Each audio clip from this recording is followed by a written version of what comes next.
इस समय मेरी प्राथमिकता कुछ और है। कदाचित आप सब जानते हैं कि मेरे महान पूर्वज महाराज सगर के पुत्रों की अकाल मृत्यु हुई। उनकी अकाल मृत्यु हुई, अब मेरी प्राथमिकता है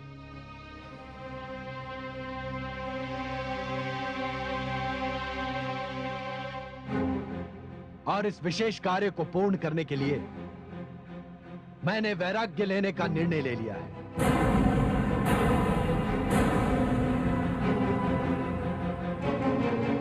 महाराज, ये आप क्या कह रहे हैं? ऐसा अनर्थ मत कीजिए महाराज। महामंत्री जी, मैं आपकी भावनाओं का आदर करता हूं, किंतु इस समय मैं इस विषय में किसी का कोई भी आग्रह नहीं मानूंगा। मैं निर्णय ले चुका हूं और आदिशक्ति देवी भुवनेश्वरी को साक्षी मानकर मैं आपको अपने राज्य के संचालन का भार दे रहा हूं। राजकाज चलाने के लिए जो भी प्रतिनिधि चुनेंगे, वही मेरे उद्देश्य पूर्ति होने तक अयोध्या के राजकाज का संचालन करते रहेंगे। मैं भगीरथ आज से अपना सिंहासन त्याग कर माता गंगा की खोज में जा रहा हूं। अब जब तक माता गंगा धरती पर नहीं आ जाती, जब तक माता गंगा मेरे पितरों का उद्धार नहीं कर देती, मैं अयोध्या वापस नहीं आऊंगा।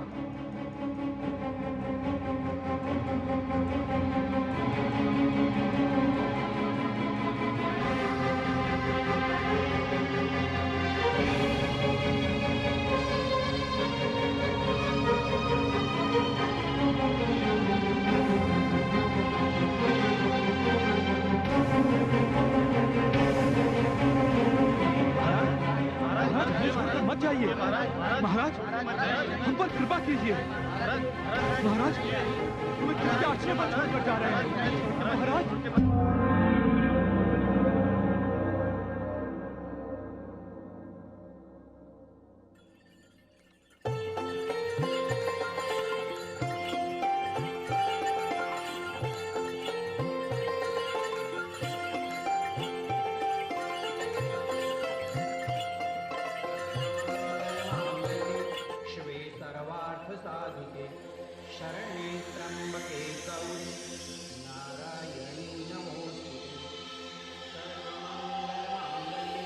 महादेवी, इस समय कोई आपका आह्वान कर रहा है। इस भयानक शीतकाल में कैलाश तक आने का साहस कौन कर सकता है?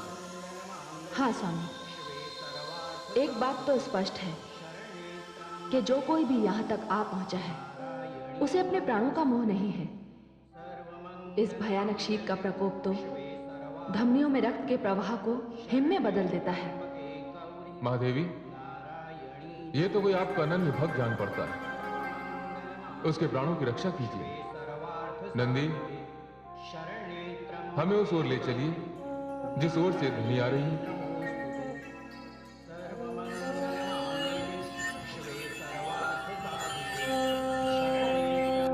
सर्वमंगल मांगल्ये शिवे सर्वार्थ साधिके शरण्ये त्र्यंबके गौरी नारायणी नमोस्तुते। सर्वमंगल मांगल्ये शिवे सर्वार्थ साधिके शरण्ये त्र्यंबके गौरी नारायणी नमोस्तुते। सर्वमंगल मांगल्ये शिवे सर्वार्थ साधिके शरण्ये त्र्यंबके गौरी नारायणी नमोस्तुते। सर्वमंगल मांगल्ये शिवे सर्वार्थ साधिके शरण्ये त्र्यंबके गौरी नारायणी नमोस्तुते। महादेवी, वो रहा आपका उपासक। शिवे सर्वार्थ साधिके आप जाइए और उसके संकट का निवारण कीजिए। नारायणी नमोस्तुते। मेरी समाधि का समय हो गया। मांगल्ये मैं ध्यान स्थल की ओर प्रस्थान करता हूं। साधिके शरण्ये त्र्यंबके गौरी नारायणी नमोस्तुते। सर्वमंगल मांगल्ये शिवे सर्वार्थ साधिके शरण्ये त्र्यंबके गौरी चलो नंदी, नारायणी नमोस्तुते। सर्वमंगल मांगल्ये शिवे सर्वार्थ साधिके शरण्ये त्र्यंबके गौरी नारायणी शिवे सर्वार्थसाधिके शरण्ये त्र्यंबके गौरी नारायणी। ये तो महाराज भगीरथ हैं। सर्वमंगलमांगल्ये भगीरथ, शिवे सर्वार्थसाधिके। पुत्र भगीरथ। माते,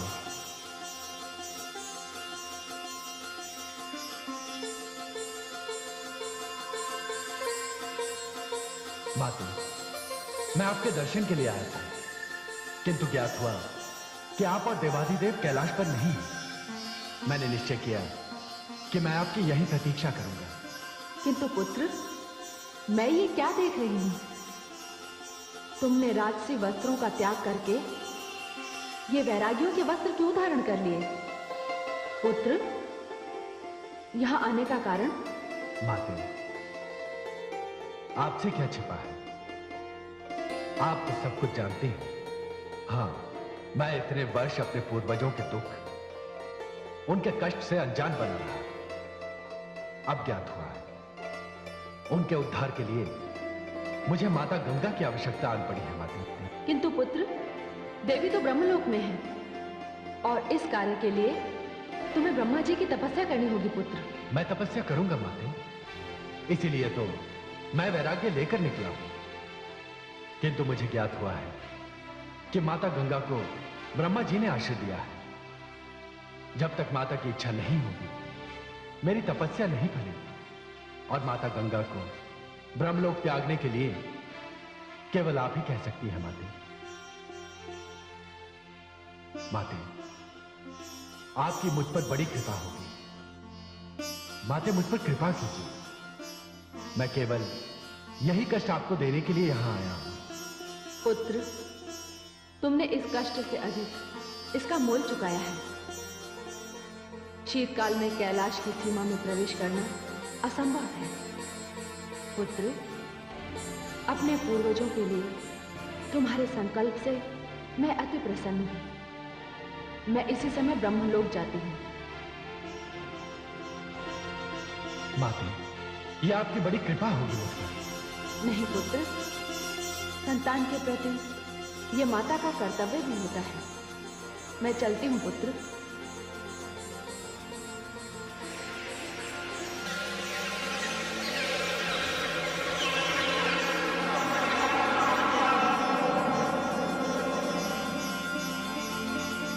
पुत्र, जब तक तुम्हारा कार्य संपन्न नहीं होता, यह कुटिया तुम्हारा आश्रय स्थल होगी।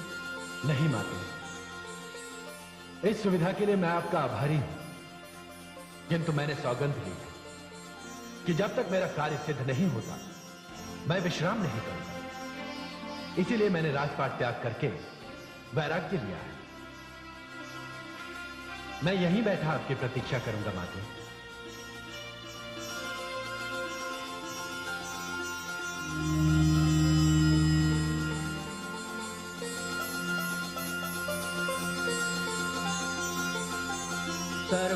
सर्वमंगलमांगल्ये शिवे सर्वार्थसाधिके शरण्ये त्र्यंबके गौरी नारायणी नमोस्तुते।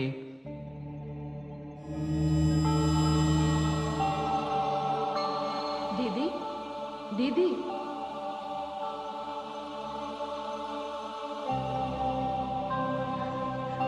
उमा,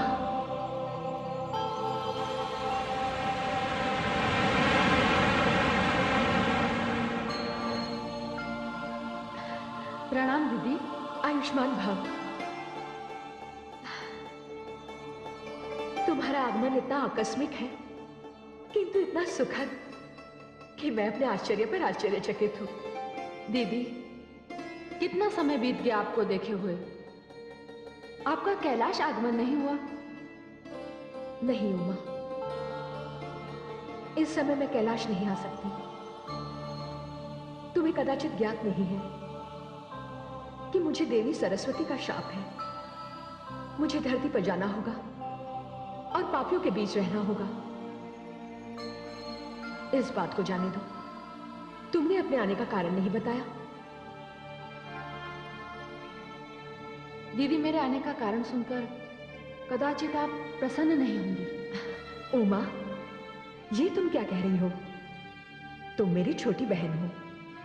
इन्हीं हाथों में मैंने तुम्हारे बालपन के दर्शन किए हैं। इस संसार में तुम मुझे सबसे अधिक प्रिय हो। फिर तो आपको मेरा निवेदन स्वीकार करना होगा दीदी। बताओ, क्या बात है? कैसा निवेदन?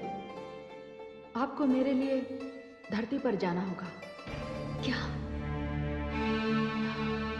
ये तुमने क्या कह दिया उमा? मेरी समस्या सुनने के पश्चात भी तुमने मुझसे क्या मांग लिया? दीदी, आप मेरे इस कारण का कारण नहीं जानती। मेरा भक्त, मेरा पुत्र भगीरथ आपको धरती पर ले जाने के लिए व्याकुल है, और जब तक आपकी इच्छा नहीं होती, स्वयं ब्रह्मा जी भी आपको यहां से नहीं भेजेंगे। दीदी, आपको धरती पर जाना होगा। दीदी, तुमने मुझे उलझा दिया है उमा। क्या बताऊं, तुम्हारे प्रति स्नेह इतना अधिक है कि उसके होते हुए मेरे समक्ष किसी भी कष्ट का कोई अर्थ ही नहीं है। किंतु मुझे धरती पर ले जाने के लिए भगीरथ को ब्रह्मा जी की तपस्या करनी होगी। ब्रह्मा जी को तो भगीरथ प्रसन्न कर लेगा, किंतु आपको मेरे समक्ष धरती पर जाने की इच्छा प्रकट करनी होगी, क्योंकि तपस्या के पश्चात ब्रह्मा जी भी भगीरथ से यही कहेंगे कि वे आपको आपकी इच्छा के बिना ब्रह्मलोक से नहीं निकालेंगे। ठीक है उमा, मैं जानती हूं कि यह शाप तो पूरा होकर ही रहेगा। जाओ, भगीरथ से कह दो कि वो ब्रह्मा जी से इसके लिए अनुमति ले ले। दीदी, ये आपका उपकार है। दीदी, मुझे इस समय सबसे अधिक चिंता भगीरथ की है, जिसे शरद ऋतु में कैलाश पर रहने का अभ्यास नहीं है। दीदी, मुझे अब जाना होगा, और अब तो आपने धरती पर आने का वचन भी दे दिया है। आपके दर्शन आप कैलाश पर ही होंगे। प्रणाम दीदी। आयुष्मान भव।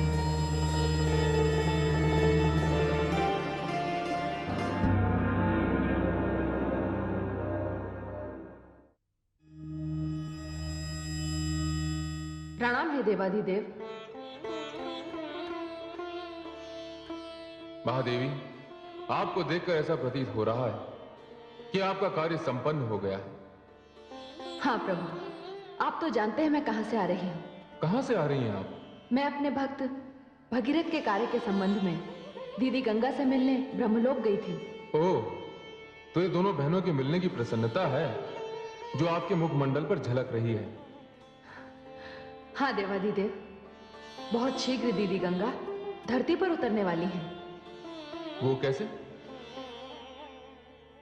मैं अभी भगीरथ से मिलकर आ रही हूं। मैंने उसे ब्रह्मा जी को प्रसन्न करने के लिए भेजा है, और हमारे ब्रह्मा जी तो ऐसे हैं कि वे तो असुरों को भी वरदान देने से नहीं चूकते।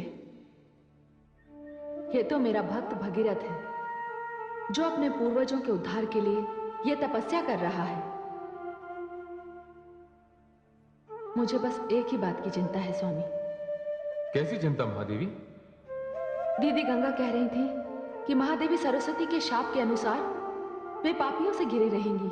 महादेवी, ये चिंता आप अपने मस्तिष्क से निकाल दीजिए। महादेवी वे गंगा हैं। वे धरती पर आकर पाप नाशिनी, पतित पावनी कहलाएंगी। महादेवी, बस आप प्रतीक्षा कीजिए कि भगीरथ ब्रह्मा जी को प्रसन्न करने में कितना समय लेता है।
प्रणाम आदि प्रजापति।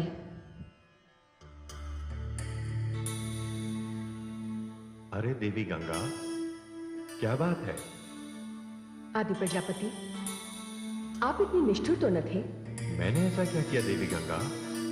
आप भी धन्य हैं। नीचे वन में भागीरथ को तो देखिए, आपकी आराधना करते करते उसकी क्या दशा हो गई है, और आप है कि उसे दर्शन ही नहीं देते। ध्यान मग्न बैठे हैं आप। देवी गंगा, आपके अंदर का रहस्य मेरी भी समझ में नहीं आया। आप जानती हैं भगीरथ मेरी तपस्या कर रहा है। तपस्या? तपस्या क्यों कर रहा है? आपको धरती पर ले जाने के लिए। आदि प्रजापति, उसे मुझे ले जाने दीजिए। क्या? अभी तक तो आप मुझसे बार बार विनय करती रही हैं कि मुझे ब्रह्मलोक में रहने दीजिए। ये बात तो आप ही भली भांति जानते हैं आदि प्रजापति, कि देवी सरस्वती का दिया गया शाप कभी न कभी तो फलित होगा। तो ठीक है, मैं भगीरथ को वरदान देने जा रहा हूं। आप ब्रह्मलोक छोड़ने की तैयारी कीजिए। वैसे सत्य मानिए देवी गंगा, आपकी सुदारता से मैं आश्चर्यचकित हूं। प्रणाम।